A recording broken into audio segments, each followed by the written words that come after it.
This is Matthew Cratter from Trader University, and today I want to talk about the flash crash that we've been seeing in gold. Now, gold was weak on Friday after the jobs number, the payroll report in the U.S., and had finished very weak on the day. We can see here, these are 30-minute bars, and we can see what happened on Friday and what happened with gold overnight, especially during the Asian trading hours, really beginning yesterday, Sunday, at about 4 o'clock. Denver, Colorado time, when the Asian markets opened up and the gold markets began to get their liquidity, the futures opened up, we began to see very heavy selling in gold.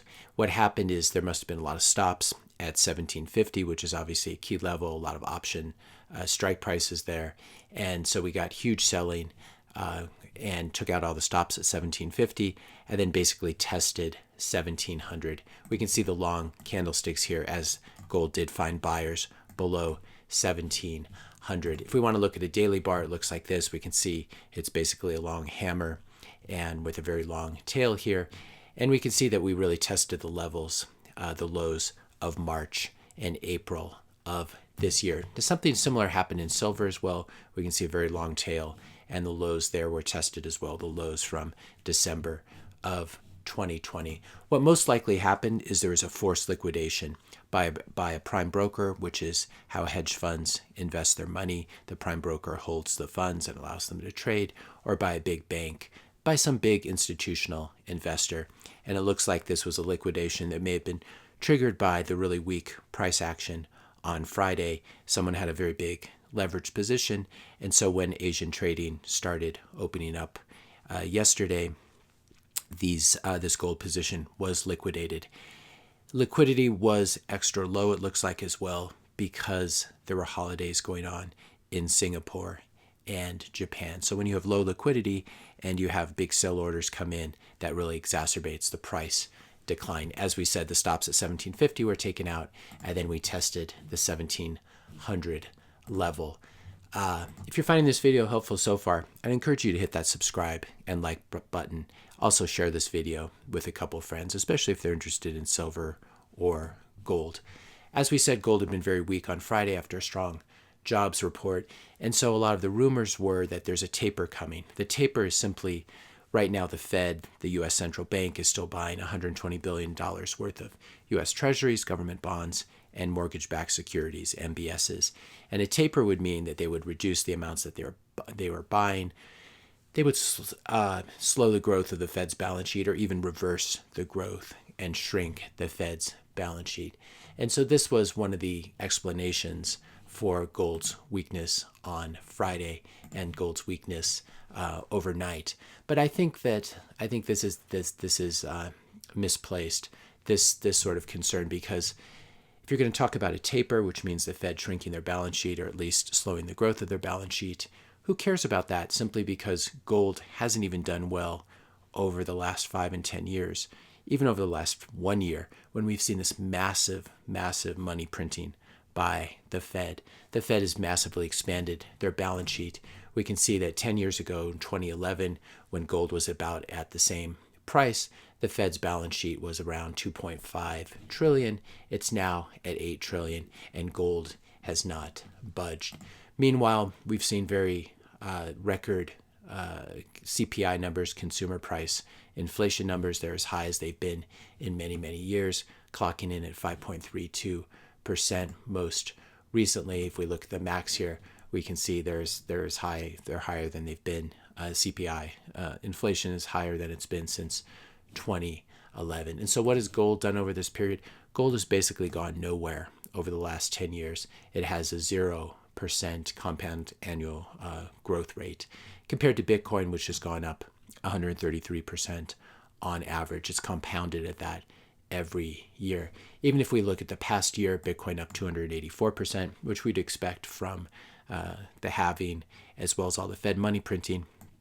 And gold, paradoxically, in spite of some strong central bank buying of gold by countries like China and Russia, gold is still down 15%. You can imagine how weak gold would be if it didn't have these tailwinds from some central banks.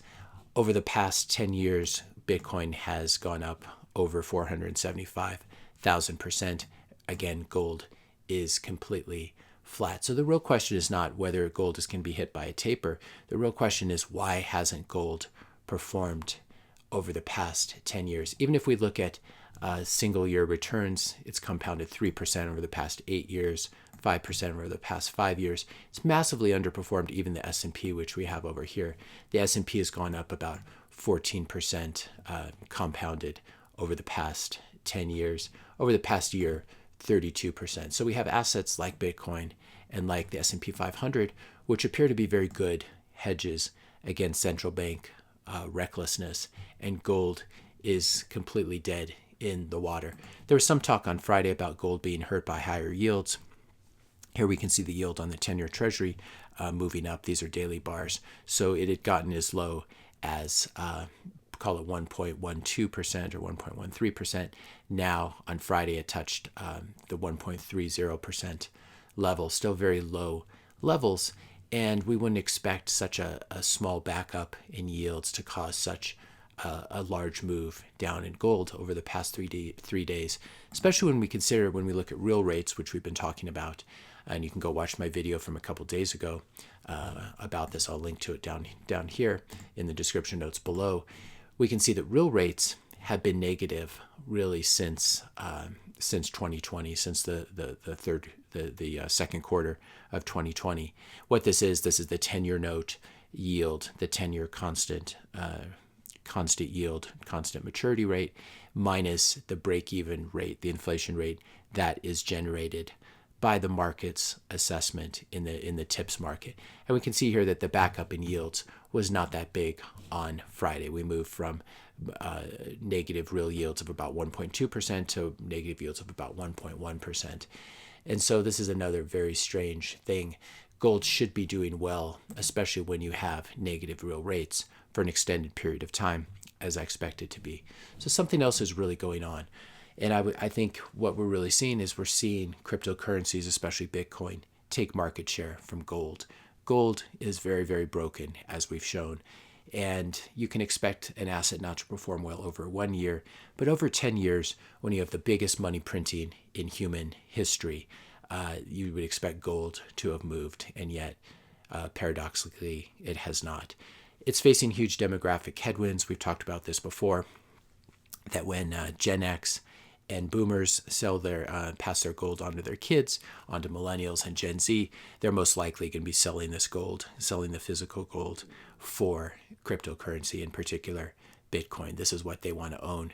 And would you expect this? This actually makes sense as we enter further into the digital age.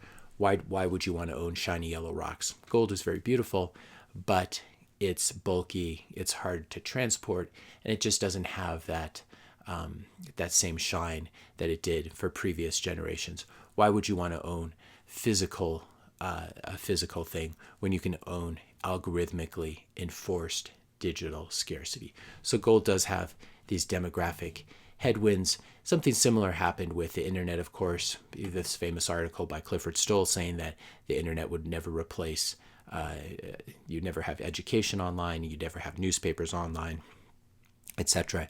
And I think people really underestimate what a time of change we're living in, both the internet revolution and the Bitcoin revolution. I talk a little bit more about the death of gold in my video from earlier this year, from March 12th. So I'll definitely link to that as well. I know in the comments I'll see from gold bugs how gold is being suppressed by central banks, how gold is being manipulated, and there's lots of paper gold, lots of paper claims that are used to hold gold down, and how sad and unfair this is. Now this is, I'm sympathetic to this. I do think gold is and has been historically suppressed by central banks.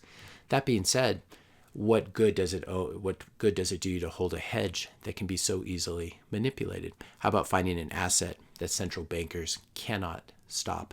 How about something that's even scarcer than gold and that can be beamed anywhere in the world in a few minutes, rather than loaded on boats and airplanes and having to be transported very carefully and having very high insurance costs, etc. Bitcoin is much better than gold in all of these areas. How about finding something, as we said, that actually goes up when the Fed does crazy money printing? Gold dead in the water for 10 years, Bitcoin compounding at somewhere between 100 and 200% every single year. As we pointed out as well, even stocks have done much better than gold. Stocks compounding at 14% a year. Even treasuries have done better than gold, in spite of the fact that there's an unlimited potential supply, just as there's an unlimited potential supply of dollars. Bitcoin showing really a lot of strength here, even in the teeth of the infrastructure bill that is still being debated in the Senate. If we have any more news about that, we will talk about that in tomorrow's video. Meanwhile, Bitcoin retaking the 200-day moving average as gold breaks down even more.